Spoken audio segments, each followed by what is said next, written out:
आओ बच्चों, सुन लो एक कहानी।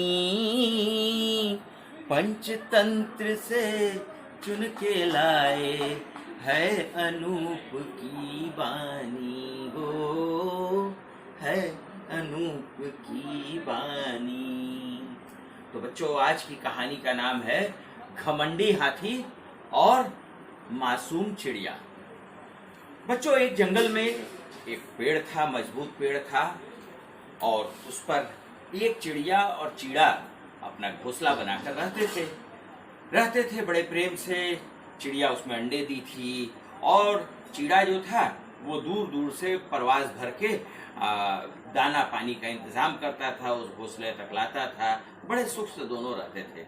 एक शाम की बात है, एक मतवाला हाथी उधर से निकला।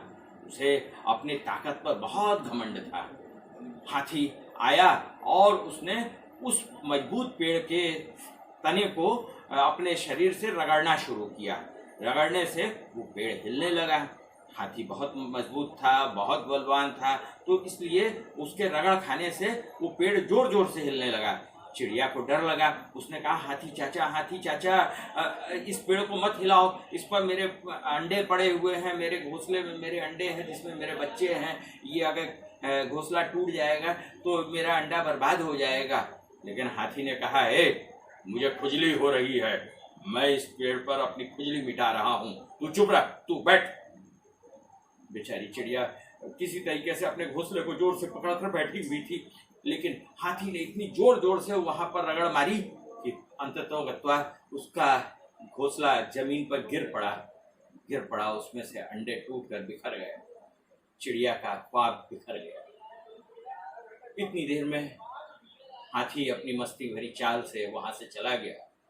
कुछ देर बाद जब चिड़ा वहां आया तो उन दोनों ने अपने घोंसले की दशा देखकर बहुत देर तक आंसू बहाया। आंसू बहाने के बाद उन्होंने कहा कि हाथी ने यह अच्छा नहीं किया, ईश्वर उसे के काम का उसे दंड देगा। फिर भी ईश्वर को काम करने के लिए अपनी बुद्धि लगानी पड़ती है। तो बच्चों, उनका एक दोस्त था जिसका नाम था कठफोड़वा। कठफोड़वा एक जानवर होता है जो कि काट में भी छेद कर सकता है, इतने उसके मजबूत चोंच होते हैं। कठफोड़वा से जाकर उन्होंने अपनी समस्या बताई और उसने कहा कि मेरी बार बार मेहनत के बाद भी हाथी ने नहीं मान के और हमारे पेड़ को हिलाया इतनी जोर से कि मेरा घोंसला टूट गया और उसके बाद मेरे बच्चे जो हैं उसमें अंडे उसके बिखर गए। तो कठफोड़वा को बहुत ही दुख हुआ। उसने कहा, ठीक है, हम उससे बदला लेंगे। कठफोड़वा ने एक योजना बनाई। योजना के तहत मधुमक्खी उसकी मित्र थी और मेढक उसके मित्र थे।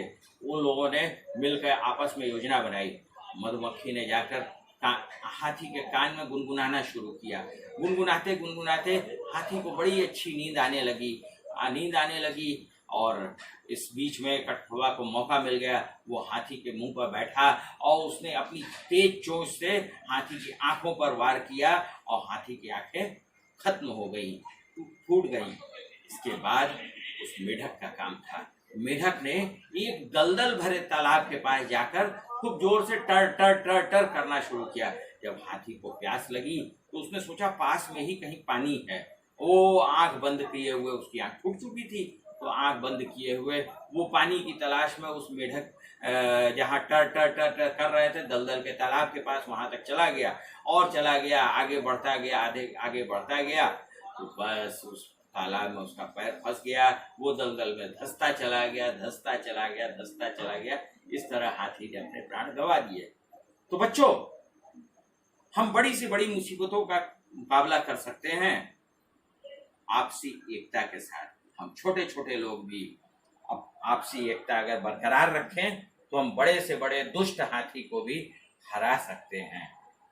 आज की कहानी बस इतनी सी।